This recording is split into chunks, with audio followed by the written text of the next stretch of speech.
تفسیر ضیاء القرآن جلد نمبر 3 15واں پارہ بسم اللہ الرحمن الرحیم سورہ کہف آیت نمبر 60۔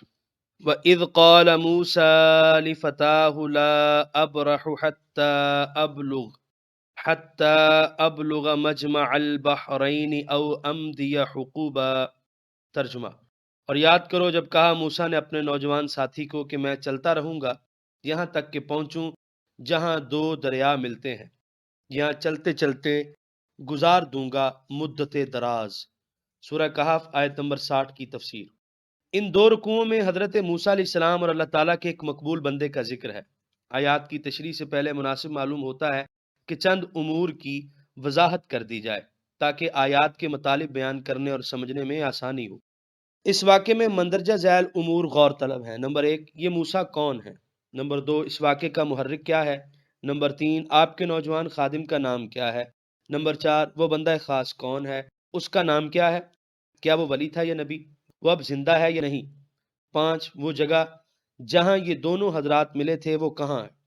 باقی چیزیں آیات کی تشریح کے ضمن میں بیان ہو جائیں گی۔ پہلی اور دوسری چیز کے متعلق جو روایات صحیحین میں ہیں اس کا ذکر کرنا ہی کافی ہے۔ حضرت سعید بن جبیر فرماتے ہیں کہ میں نے حضرت ابن عباس سے اس موسیٰ کے متعلق دریافت کیا اور انہیں بتایا کہ نوفل بکالی کا خیال ہے کہ اس واقعے میں جس موسیٰ کا ذکر ہے وہ موسیٰ بنی اسرائیل نہیں بلکہ یہ موسیٰ بن افراطیم بن یوسف ہے۔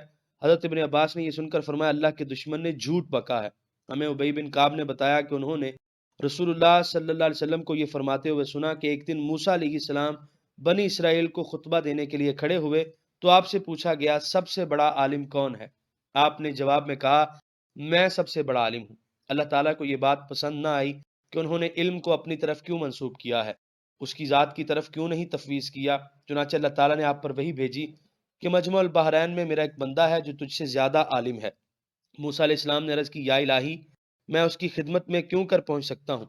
حکم ہوا کہ اپنے ساتھ ایک مچھلی ٹوکری میں رکھ لو، جہاں وہ مچھلی گم ہو جائے وہ میرے اس بندے کی قیام گاہ ہوگی۔ اس فتح سے مراد یوشع بن نون ہے۔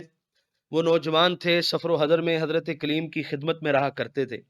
جمہور علماء کا مذہب یہ ہے کہ یہ بندہ خضر علیہ السلام ہے۔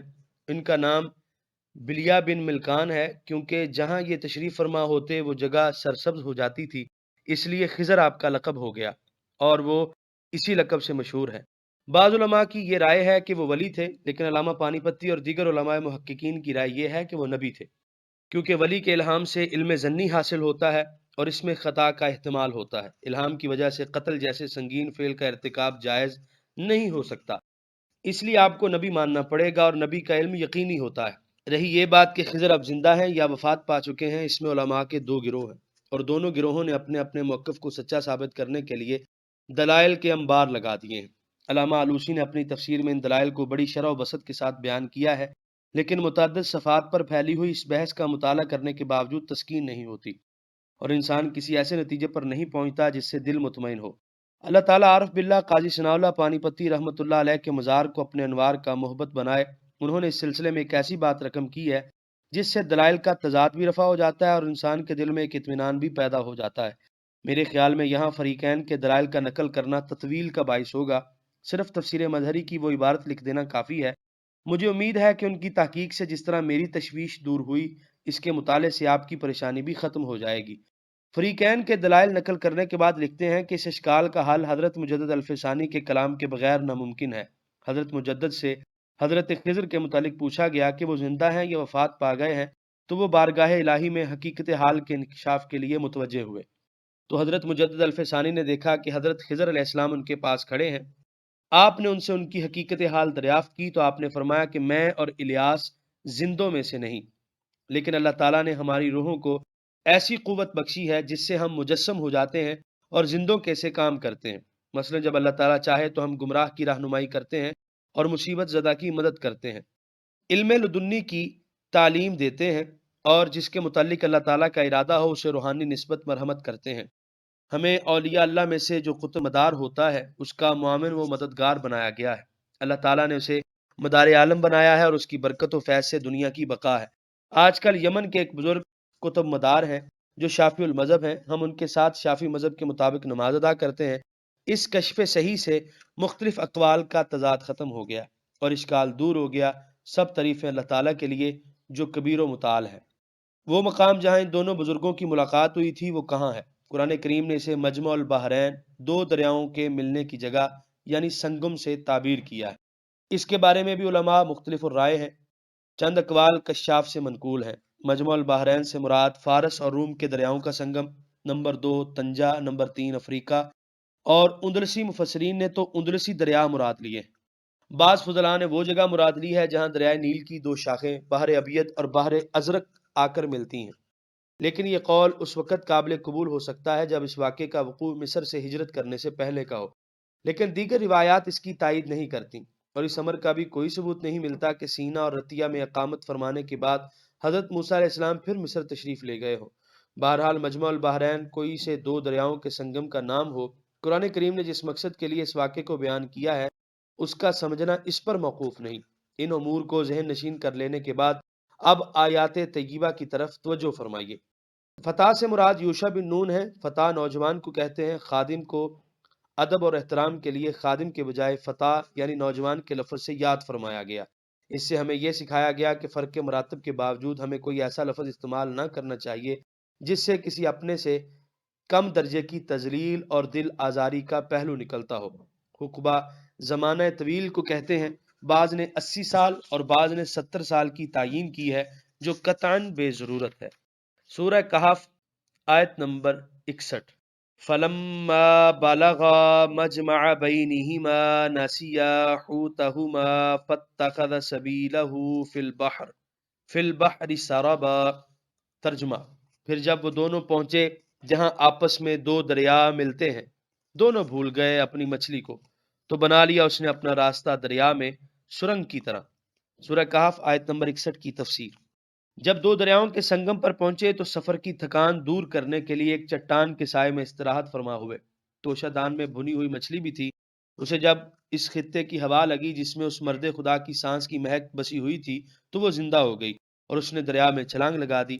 سارابن راستہ یعنی جہاں سے وہ گزرتی گئی ایک طویل راہ کے نشانات چھوڑتی گئی۔ سورہ کہف آیت نمبر 62۔ فلما جاوزا قال لفتاه آتنا غداءنا لقد لقينا من سفرنا هذا نصبا۔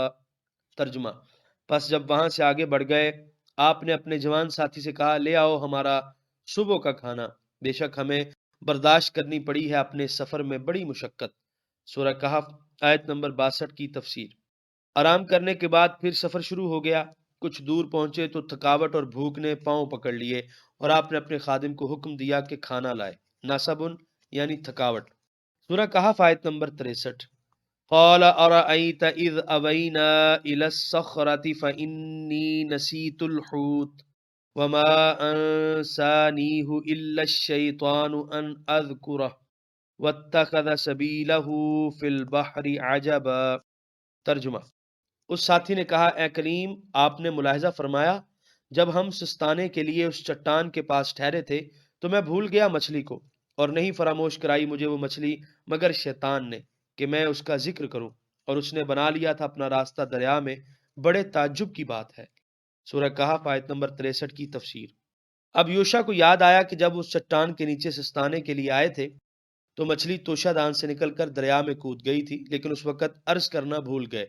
اب جب حضرت موسیٰ علیہ السلام نے کھانا طلب کیا تو سارا ماجرا عرض کر دیا اور آخر میں اپنی بھول کی معافی مانگی۔ سورہ کہف آیت نمبر 64۔ قال ذلك ما كنا نبغي فارتدا على آثارهما قصصا۔ ترجمہ: آپ نے فرمایا یہی تو وہ ہے جس کی ہم جستجو کر رہے تھے، پس وہ دونوں لوٹے اپنے قدموں کے نشان دیکھتے ہوئے۔ سورہ کہف آیت نمبر 64 کی تفسیر۔ آپ نے سن کر فرمایا وہی تو ہماری منزل مراد تھی، ہم تو اپنی منزل سے آگے نکل آئے۔ سورہ کہف آیت نمبر 65۔ فوجد عبدا من عبادنا آتیناہ رحمتا من عندنا وعلمناہ من لدنا علما۔ ترجمہ: تو پایا انہوں نے ایک بندے کو ہمارے بندوں میں سے جسے ہم نے عطا فرمائی تھی رحمت اپنی جانب سے، اور ہم نے سکھایا تھا اسے اپنے پاس سے خاص علم۔ سورہ کہف آیت نمبر 65 کے پہلے حصے کی تفسیر۔ جب وہاں واپس پہنچے تو جس مرد خدا کی تلاش میں نکلے تھے ان سے وہاں ملاقات ہو گئی۔ حضرت خضر وہاں سفید چادر لپیٹے ہوئے آرام فرما رہے تھے۔ حضرت موسیٰ علیہ السلام نے سلام دیا، انہوں نے سلام کا جواب دیا اور کہا آپ موسیٰ بنی اسرائیل ہیں؟ آپ نے پوچھا آپ کو کیسے خبر ہو گئی؟ تو حضرت خضر نے فرمایا جس نے تجھے میری طرف بھیجا ہے اسی نے مجھے بھی بتایا ہے۔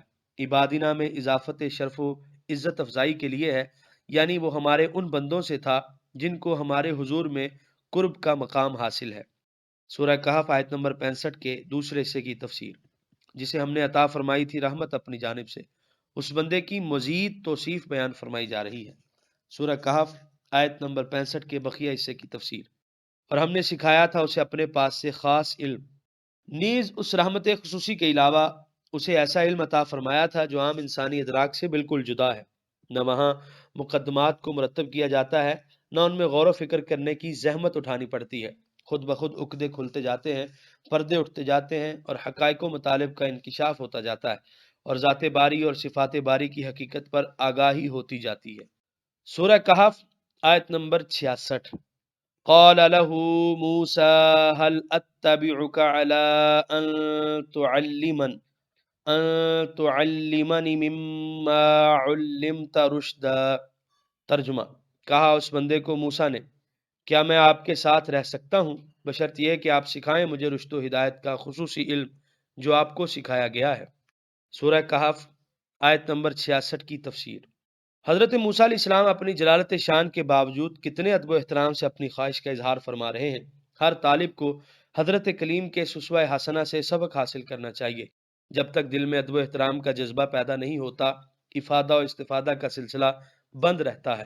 یہاں سے یہ بھی معلوم ہوا کہ اگر اپنے سے کم درجے والے میں کوئی کمال ہو تو اس کے حصول سے باز نہیں آنا چاہیے۔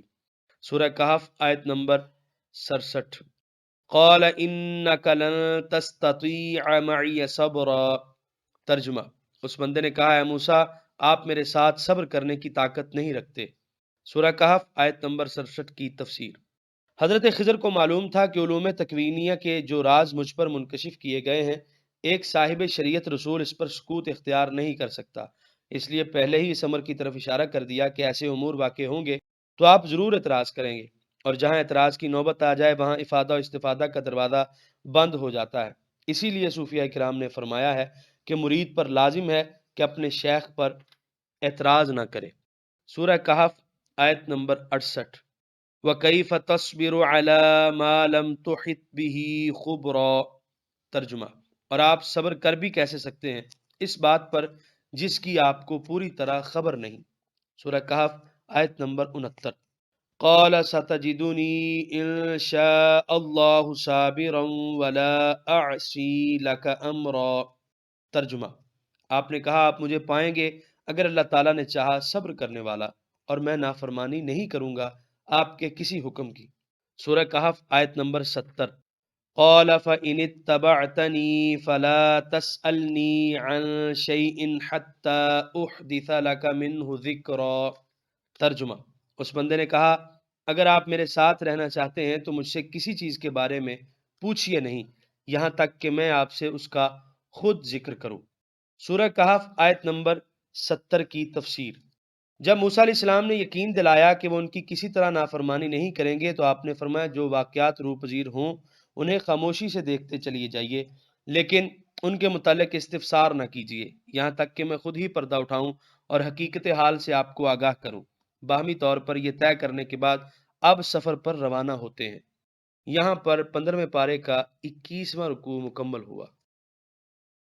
آپ دیکھ رہے ہیں